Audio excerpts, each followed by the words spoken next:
Hi again.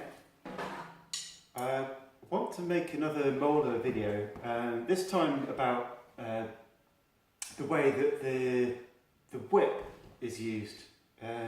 Now, if you're an aficionado of Moeller Technique, the likelihood is that you've been using this idea that you whip the so the first stroke that you learn in Moeller Technique is this whipping movement, which means bringing your hand up, back and down in one fluid movement, and then from that, if I demonstrate it, you get your accent and you tap and then you lift out again. Now, I'm here to sort of clear up a little bit of controversy over this because the way I've taught people Moeller Technique is to say we don't use the whip because it's a waste of energy. Now, whether you go for that opinion or not is entirely a matter of taste. But what I want to kind of demonstrate today is how, in the way I touch this and the way I explain it, you could view it as the whip being still there, but it's just, I think, a more fluid and less complicated way of looking at it. The whip, as far as I know, should have been retracted from the original Moeller book because of it, Moeller realising that it was a waste of energy. Now, let me know if that's not true in any way, but as I was told by my teachers, the whipping motion Moeller regretted putting in, and the publisher was too stingy to make a retraction, so it stayed in the book. So a lot of people have been using that, including extremely well-known drummers, Moeller being one of the kind of prime examples. You see one of his videos where he talks about this in kind of great detail. If you were to watch Moeller playing and using Moeller accents, you'd realise that actually once he speeds it up, he's not actually doing it. So, in my opinion, the whip isn't. I'll stop ranting about it, but I just want to demonstrate. So with the whip,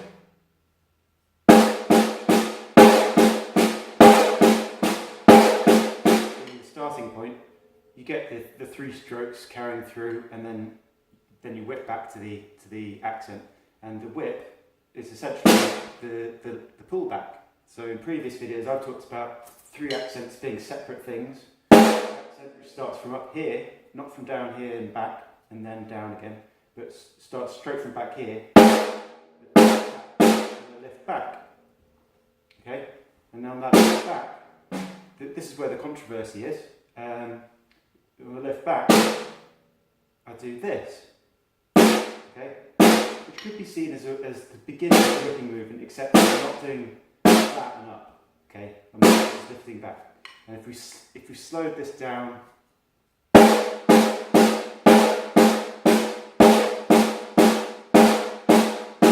slow it down enough in order to get control of the speed, there's going to be some whipping movement in there. So you can see why Moeller would have been considering this as he's writing his book and really analysing what he's doing slowly, maybe, Now, the problem with that is it means that you can only do an accent straight after a lift, or you can only do an accent if you do a whip, right?